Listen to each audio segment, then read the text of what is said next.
Fala pessoal, motos e tal. Há 11 anos atrás, durante um estudo que eu estava fazendo sobre a possibilidade de se criar um motor 2 tempos com cárter úmido, descobri a existência do motor 5 tempos.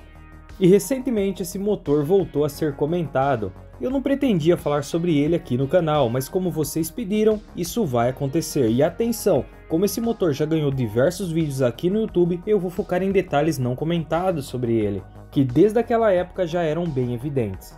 Então nesse vídeo vamos conhecer o funcionamento do motor 5 tempos, vamos entender porque sua aplicação em veículos não é prática e sim limitada, e vamos comentar sobre tecnologias semelhantes que possuem a mesma função, ou próxima desse motor.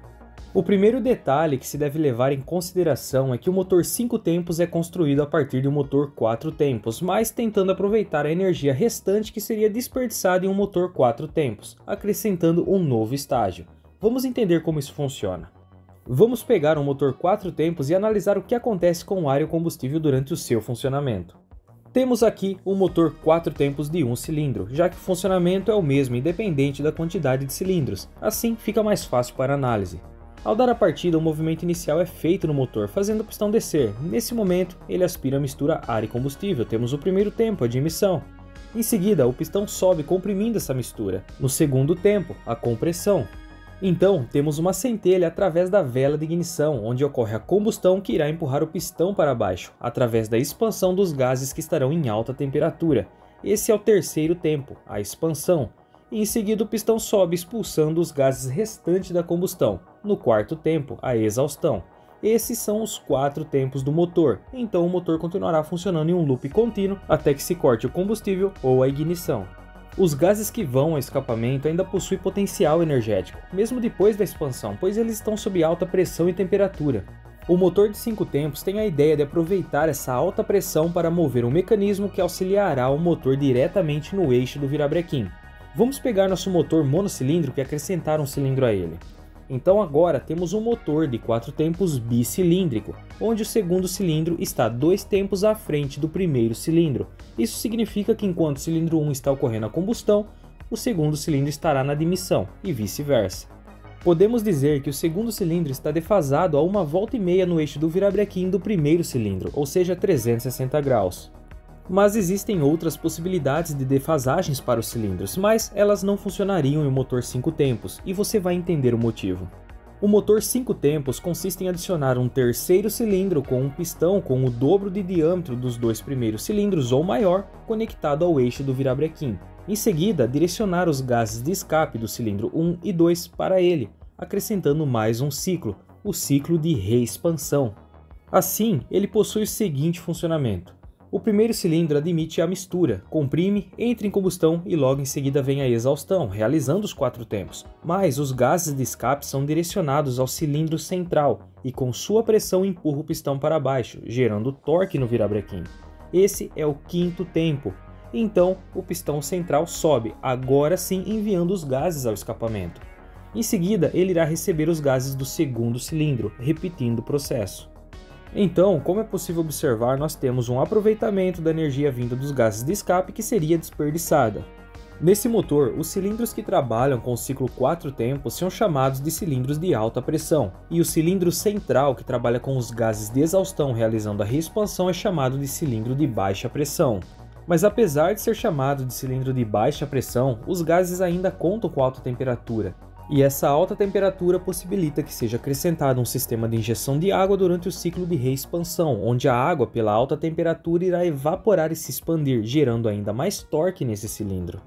Mas tem algo que precisa ser deixado claro aqui, muita atenção, esse motor é um bicilíndrico 4 tempos, com um estágio adicional através de um cilindro de reexpansão, não um motor de 3 cilindros convencional, onde os 3 cilindros realizam os 4 tempos. Um protótipo do motor foi construído para motocicletas com 700 cm3, 350 cm3 cada cilindro de potência, mais 778 cm3 do cilindro de reexpansão. Ele rendia 130 cavalos a 7.000 RPM e em torno de 16 kg de torque a 5.000 RPM. Mas agora, depois dos detalhes do funcionamento desse motor, precisamos olhar por outro lado. Primeiramente, podemos notar que precisamos de no mínimo 2 cilindros convencionais defasados em 360 graus para o cilindro de baixa pressão funcionar. já que o motor de 2 cilindros a 180 graus, que é o mais utilizado, e também os de 270 graus, que vem ganhando cada vez mais espaço, possui combustões em tempos desiguais, consequentemente, tempos de exaustão desiguais, o que não irá permitir um sincronismo com o movimento do cilindro de baixa pressão. O motor de 5 tempos também não permite apenas um cilindro de alta pressão, o que seria um monocilíndrico, mais o cilindro de expansão, pois assim, com apenas um momento de exaustão, não haveria um segundo cilindro para encher o cilindro de baixa pressão em sua segunda volta, se tornando um peso para o motor, já que o primeiro cilindro de alta pressão estaria na compressão nesse momento. E sabendo disso, em um motor 4 cilindros seriam necessários 2 cilindros de baixa pressão, um para os cilindros 1 e 4 e um para os cilindros 2 e 3. Motores 5 cilindros, 6 cilindros, entre outras configurações e disposições seriam extremamente desafiadores. Ou seja, apesar de trazer uma certa eficiência, vemos que o motor possui algumas limitações, mas isso não para por aí. Injetar água nesse nível em um motor iria criar problemas com contaminação do óleo por efeito blow-by, além de deteriorar o sistema de escape e prejudicar o funcionamento do catalisador, além de, claro, estar sempre abastecendo com gasolina e água, e se trabalhar sem água haverá perda de potência, e falando em potência, o foco desse motor não é a potência, mas sim eficiência, e já explicamos aqui no canal que eficiência não é potência, e existe um outro método utilizado hoje em dia para aproveitar melhor a queima da mistura do motor no momento de expansão, conhecido como ciclo Atkinson. Nesse sistema, o motor tem um funcionamento muito semelhante ao motor 4 tempos, mas com diferenças no comando de válvulas.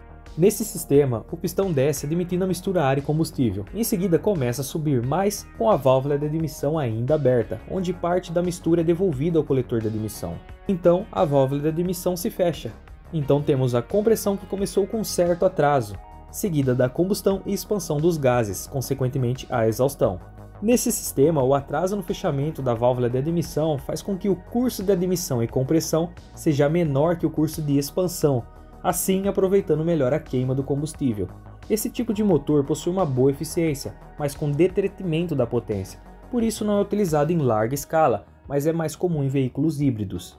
Mas temos outra grande tecnologia quando falamos em aproveitamento dos gases de escape. Você já ouviu falar sobre turbocompressor? Por exemplo, os carros turbos tão comuns hoje em dia? Seu funcionamento é semelhante. Nesse sistema, os gases de escapamento movem uma turbina ligada através de um eixo a um compressor, que irá pressurizar o ar no motor no momento da admissão, aumentando sua eficiência volumétrica e performance. E diferente de um cilindro de reexpansão, não precisa de mais um moente no virabrequim, um pistão com anéis e um jogo de válvulas com molas que retiram energia mecânica do motor. Além disso, tivemos no passado outro tipo de sistema de turbo, chamado de turbo compound, mas não os biturbos de mesmo nome que vemos hoje em dia. Nesse sistema, os gases de escape moviam uma turbina que ajudava o motor mecanicamente, com seu eixo acoplado ao motor através de uma caixa de redução. Mas mesmo assim, o motor de 5 tempos pode contar com turbocompressor para utilizar o resto dos gases de expansão para funcionar. Mas com esses gases já reaproveitados, o turbo não tem alta performance, funcionando bem apenas em uma faixa de rotação fixa, e aqui chegamos a um ponto interessante. Esse motor se mostrou eficiente para ser usado como motor estacionário, trabalhando em uma rotação fixa, por exemplo, movendo um gerador, atingindo 10% a mais de eficiência em relação ao motor ciclo Otto convencional. E precisamos abordar dois assuntos aqui. Um motor de carro, moto ou caminhão, entenda motor tracionário, trabalha em uma ampla faixa de rotação com variação de carga e temperatura. Nesse caso, um motor 5 tempos estaria enfrentando diferentes condições de gases de escapamento, podendo não apresentar a devida eficiência, principalmente se contar com um turbocompressor que precisará de um tempo de enchimento. Já falamos sobre isso no vídeo sobre motores sobrealimentados. Outro fator é o catalisador, já mencionado aqui no vídeo, que filtra os gases de escape. Ele precisa de alta temperatura para funcionar e com os gases já sendo aproveitados não terão mais a mesma temperatura. O catalisador funciona acima dos 800 graus, mas coloque sua mão na saída do escape do seu carro. Basta os gases percorrerem o abafador e já estarão em baixa temperatura. Imaginem com todo esse sistema. Trabalhar com o motor estacionário permite por natureza um melhor controle do motor e ajustes precisos para que funcione da melhor forma possível em uma faixa limitada de carga e rotação. Mas vamos entrar em uma polêmica agora que foi muito comentada no vídeo do E-Rex. E se esse motor puder trabalhar como um gerador para um carro elétrico? Ainda pode salvar os motores a combustão e deixar nós, os amantes de motores a combustão, satisfeitos? Talvez, como um gerador em um veículo elétrico, ele possa sim ser utilizado. Nesse caso, estamos falando do sistema híbrido em série, que já foi abordado no canal nesse vídeo aqui. Basta o motor se provar mais eficiente que os motores ciclo Otto atuais e ciclo Atkinson trabalhando no mesmo regime de carga e rotação. Mas agora quero comentar sobre essa história de alegria de ter um motor a combustão funcionando como gerador em carros elétricos. O motor a combustão trabalhando dessa forma em um veículo elétrico não trará a alegria que muitos procuram. Eu sou fã de motores a combustão, quem acompanha o canal sabe, e não entendo como um motor estacionário em rotação fixa ligado a um gerador com bateria intermediária movendo motores elétricos tracionários irá trazer a alegria de um motor a combustão tradicional.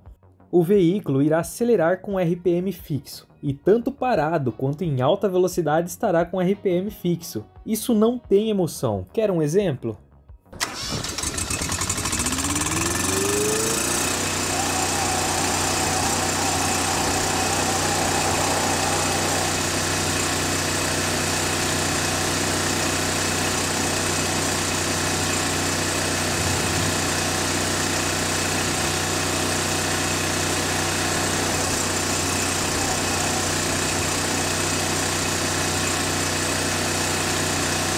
E aí, é emocionante como um V8, um JDM ou uma Harley galopante? Não, não é.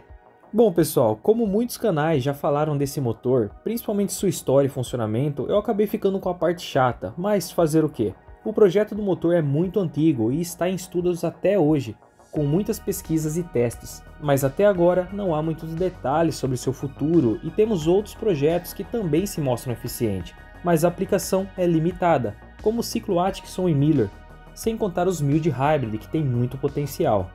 Mas vamos deixar os profissionais trabalharem, buscando soluções, é nessas pesquisas que as coisas acontecem. Espero que tenham gostado do vídeo, deixe seu like para apoiar esse canal, que fala mais de motores do que de motos, se inscreva para não perder nenhum vídeo e falou!